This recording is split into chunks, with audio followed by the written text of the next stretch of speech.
We just had Ringo here. He told a story of you pulling songs out of your pocket, literally. He claimed you had songs in your pocket. I do. I have a pocket full right now, in fact. Are you kidding or no? I don't know if you're kidding. You know I'm kidding. Okay, I literally didn't know if you were kidding. Because I thought he was kidding at first, but then he was like, no, literally, he had songs in his pocket. Did you know you were going to run into Ringo? Or do you always keep songs? Well, no, I went out. He said, come out and let's talk about doing an EP. Got it. And so he said, do you have any other songs? And so I was writing, and I just kept writing because I didn't know if he would like any of them, you know. And then we started listening to him and to them, and he liked all of them. And he said, well, let's make an album. And so I said, okay, you know.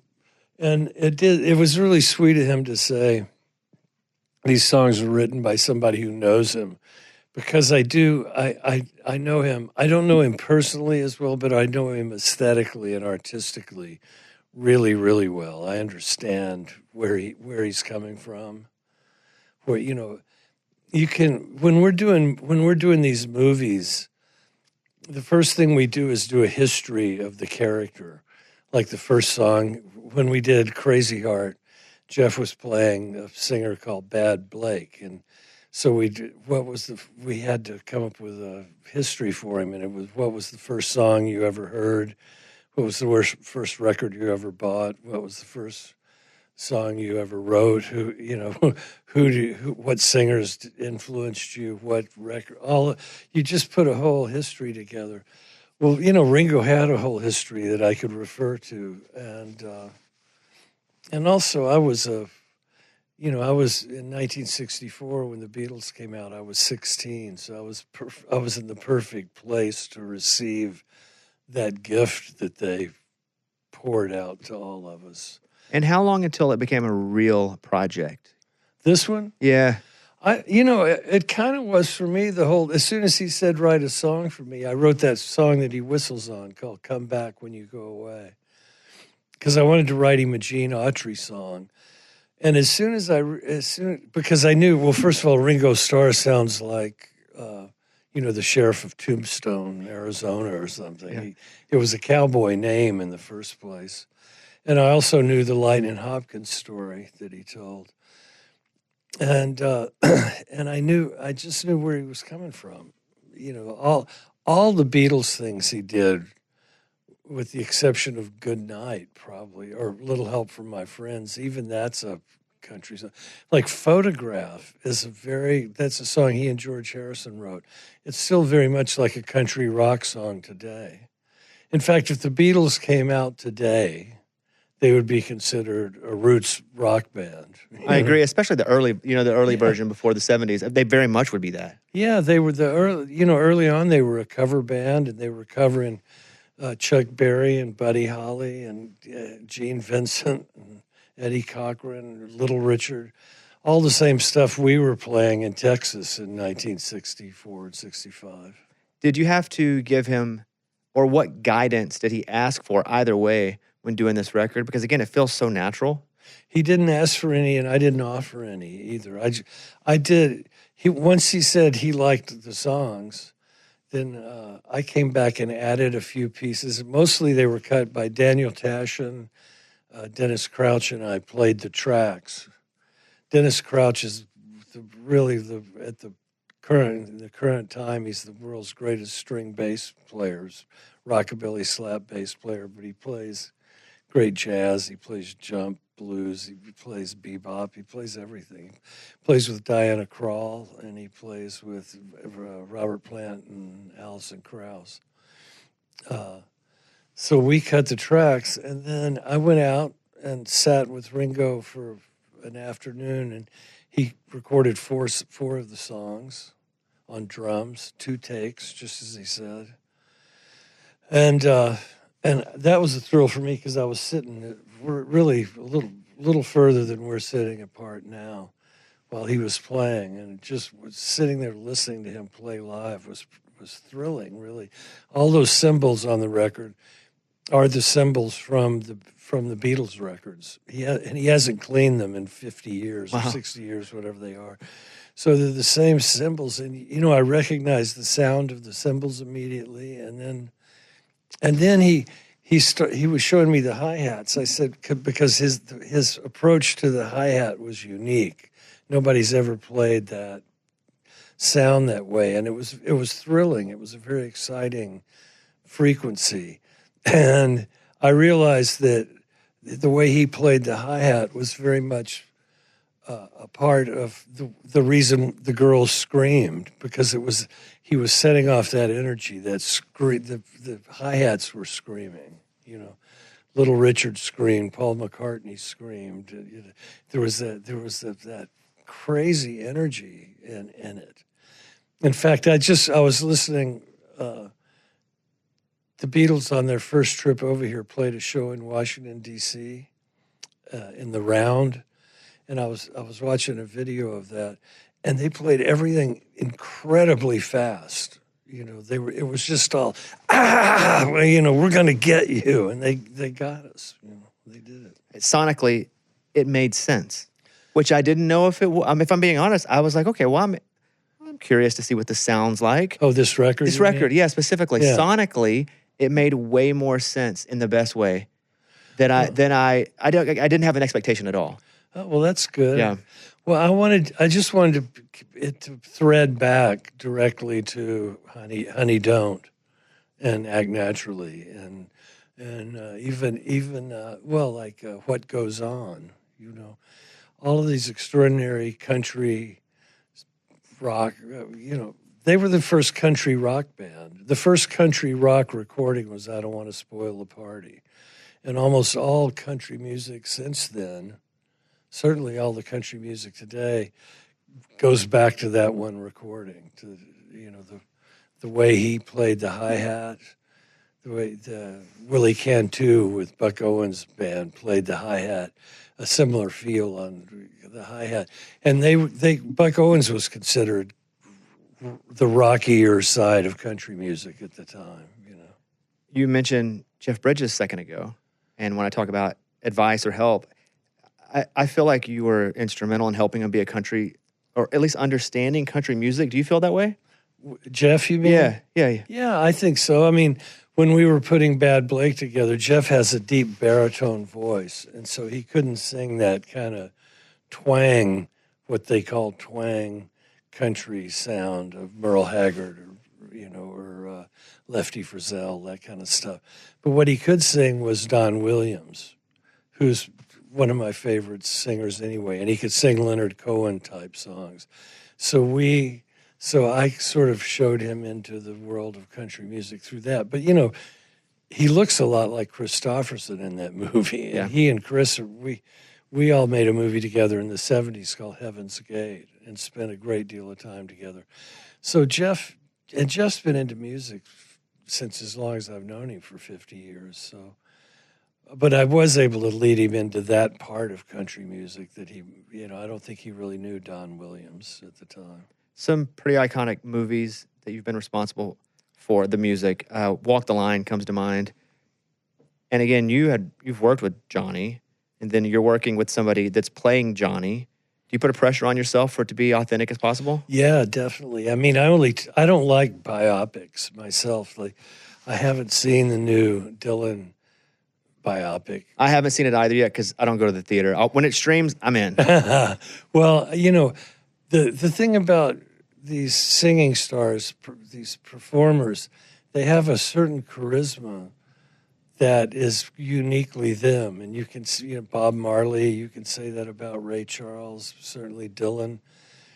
I actually think Joaquin did a better job evoking Johnny Cash than he did as an impression of Johnny Cash. But what I feel most of the time when I dip into those biopics is that I miss the original. I've constantly got the original in my mind, and I'm constantly thinking, that's a great impersonation. But I like getting immersed in film. Like, have you seen this film, Anora? This is a funny thing to talk about. Mike, have you seen Anora? I have seen that. Okay. Great movie. It's a great movie.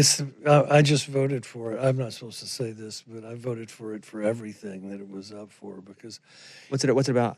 It's about a sex worker, a lap dancer in New York City who falls into a relationship with this Russian oligarch's son, who's 16 or 18 or something. It's a wild movie, but it's. Why did I even bring this up? I don't know. Is there music in the movie that? No, it's not. It's not. That's a movie that was just you got lost in it, which is which is the great power of movies, and going back to the biopics, that I'm always one step removed from them. Whenever you start to work on "Oh Brother, We're Out," though, did you know that that product, as you were doing it, did it feel special to you, or did it just feel good? Like, I don't know, because it ended up being remarkable. Well, all three. Yeah, yeah. I thought, folk music, which I think of all of this music as folk music. American music, country music is folk music.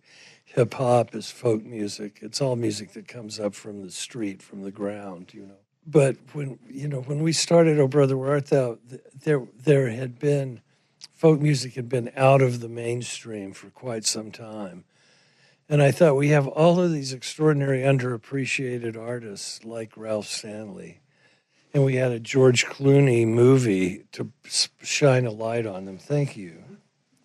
Nice that you have paper water environment around here. Yeah, that's the way to do it. So. Where were we? Well, I think you're saying that you kind of had a vessel with George Clooney. To highlight some of this music that was fantastic that maybe the surface pop culture didn't know about. It didn't know about it, and there were several things that made it remarkable. One was the turn of the millennium, and if you, I don't know if you're old enough to remember back then, but. There was a thing called the Y2K bug. Oh, yeah. I thought we were all dying. Yeah, they were supposed to shut down all of reality. And there was a lot of anxiety going into the turn of the millennium. And then, the World Trade Center got hit. And there was a lot of uncertainty. And there was something about hearing that music that is so woven into American culture, into our American identity, or who we think of ourselves as, that was reminding us of that. And so it took on a whole other life of its own that none of us had any idea about at the time. But certainly I thought, it didn't, I'd a few years earlier made a record by the Wallflowers called One Headlight. Yeah, Bringing Down the Horse, the whole record. I love it. A beautiful record. Love it, yeah. And I just read that One Headlight is the most played radio song of the 90s. Really? Yeah. But, and I'd made an album by Counting Crows, and both of those records sounded very much like the "Oh Brother, Where Art Thou" record. Did you do August and Everything After? Yeah. My favorite record of all time. Oh, really? Yeah, I love that record. Of all time. It's a beautiful record. And I can see the common thread. Yeah. In those. Yeah. And the folk in all three of those. Yeah, if you look at that, if you look at Counting Crows, Wallflowers, and "Oh Brother, Where Art Thou," it's a continuum. There's a line between them.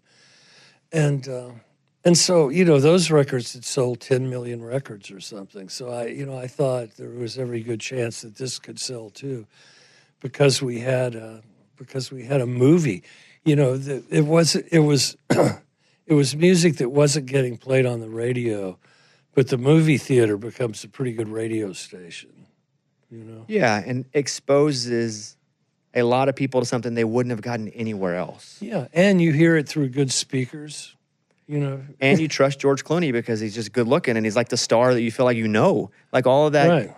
Right. Where when Ringo was talking earlier about opening for Roy Orbison, I was thinking about you because you played with Roy, right? I did, and I produced Roy, and I did the first one of these. We just did a group show for Ringo at the Ryman for this new record. The first one of those I did was with Orbison. It was called A Black and White Night. In probably 1990, and it was a group show with Elvis and Costello and Tom Waits and Bruce Springsteen and Jackson Browne and Jennifer Warnes and Bonnie Raitt and Katie Lang. It was, and the TCB band, Elvis Presley's rhythm section. whenever you go through your catalog of artists that you've worked with, written for, produced, who do you think of when I say who knew exactly who they were from the very beginning and they were a bit different, but it ended up being massive? Like had their own voice, but it was a little different, but it ended up being something that just changed music. Well, I can't think of a better example than Orbison, actually. I'm from Fort Worth. I grew up in Fort Worth. He grew up in Fort Worth, too, and he lived over on the north side behind the ISIS theater that he called the Is Theater. And he loved Verdi. He loved opera. And he wrote these arias. He wrote songs that went from his lowest note to his highest note. So, like in Dreams, for instance, it starts like Andy Killer Clown, they call the Sandman. He also, by the way, sang so quietly that if you stood 10 feet away from him, you couldn't hear him. But it was all this beautiful tone, this deep, deep tone. And so when you put a mic in front of him, he completely filled the microphone. Microphones are like horns. You blow them and they resonate. And at any rate, he would go from like that, for a Candy Color Clown, to In Dreams, all that soft, but it would sound like he was singing an opera or something on the radio. I've never thought about Dreams like that. There is such nuance, from how it starts in slow to, dreams. There's so much there. There's so much small change. It's so nuanced. Well, it doesn't, the sections don't repeat. It continually transitions from one mode to another until he goes from his lowest to his highest notes. I like it that he wore sunglasses because you couldn't tell where he's looking. Yeah. And so everybody felt like they may be getting looked at. Yeah, right. Like that's what I like about people in sunglasses. You never know; they might just be looking at you. Yeah, right on. To go back to Counting Crows for 1 second, how did you get on that? Where did that come from? How did you get attached to that? That was just one of those tapes that came through my door, and I put it on and I listened to it. And as soon as I heard it, I thought, oh, I know exactly where this fits. It was just one of those clear moments where the singer, Adam Duritz, was an amazing singer and also a really, really interesting writer. A very complicated cat. Whenever you mention the Wallflowers, I think of 6th Avenue Heartache, where Duritz does background vocals on that. Because you worked with both of them, were you responsible for that pairing? Well, yeah, I guess so. Yeah, more or less. That's pretty cool. That to me is that's like the coolest thing. Like that was a song. Like to hear Adam Duritz do the background vocals on 6th Avenue Heartache. Yeah. That's so legit. Were you there when they did that? Yeah, of course, yeah. I would just want to be inside your eyeballs right now. Like to be able to see that. That's super cool. And I mean, the record with Ringo is, again, it's so good. And my expectation was, let me just see, living here, you kind of second guess everything after a while because you're going, what's authentic?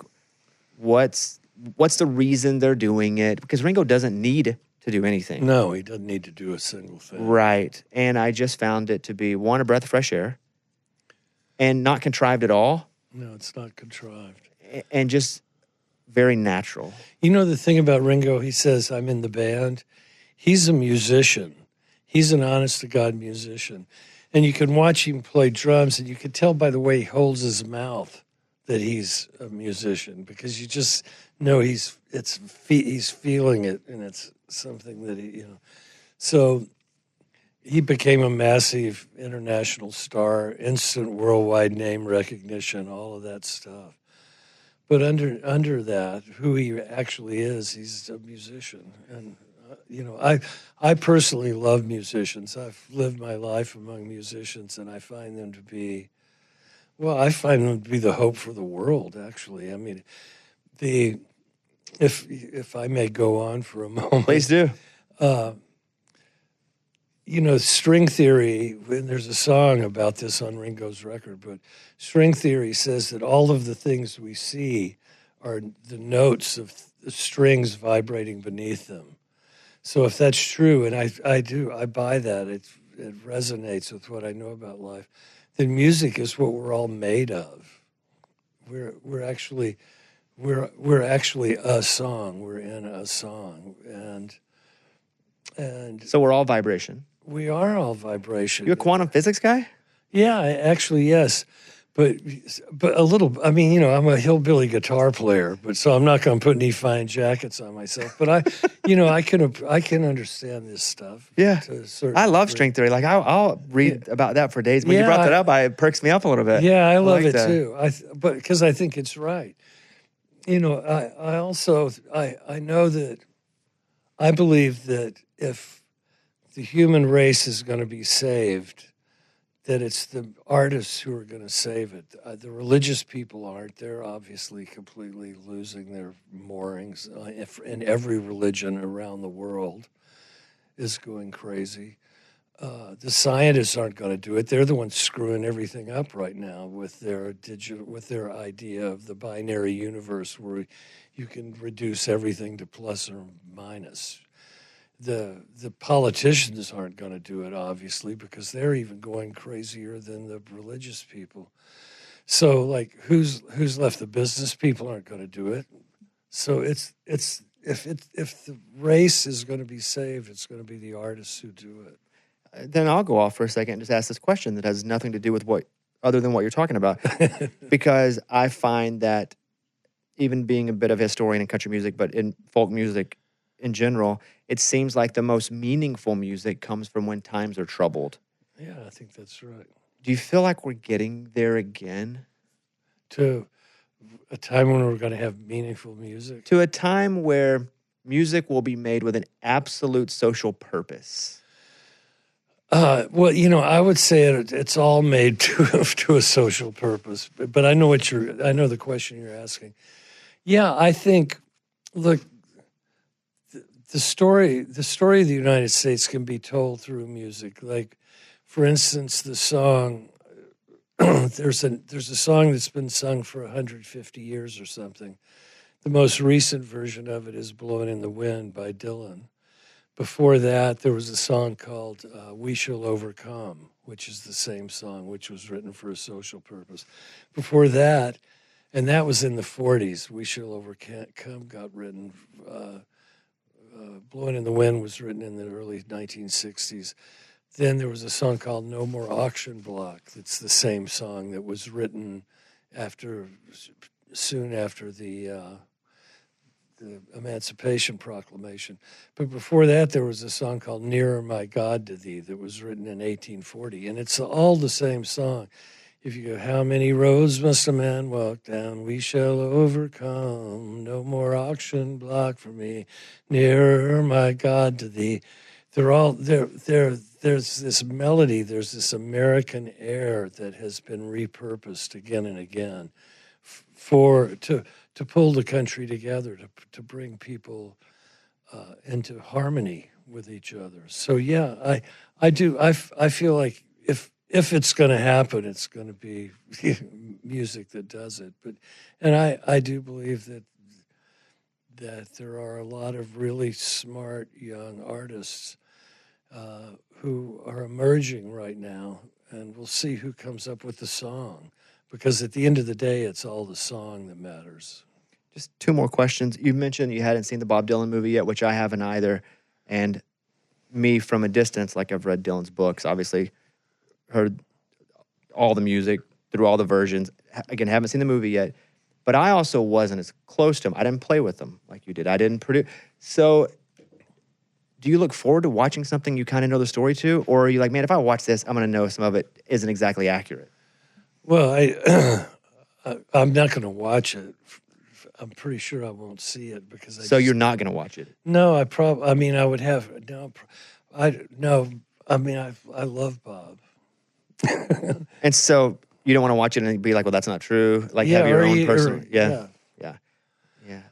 If I want to watch something personally, if I want to watch something about a musician, I want the actual musician to be in it. Or to be a part of it? Yeah. Which Bob really wasn't, right? I mean, he wasn't a part of the movie as they were making it. No. But no, what I want to actually see the thing that they're talking about. I don't need to have somebody a talking head tell me about somebody. I'd rather just see what he does. With this album, when did you know you were done? I guess when Ringo said that sounds good.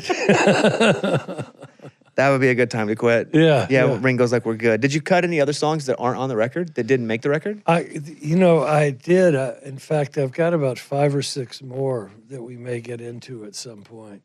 Because I kept writing. I took 9 out to him, but there were probably another 10 in the works right now. 5 of them are finished. So, final question. My real name's not Bones. My name's Bobby, but it's not Bones. My assumption is your real name's not T-Bone. Where did that come from? That's a neighborhood nickname. I got it when I was probably 5 or something, or 8. When you sign things, do you sign T-Bone? I signed TB1. Yeah. Yeah.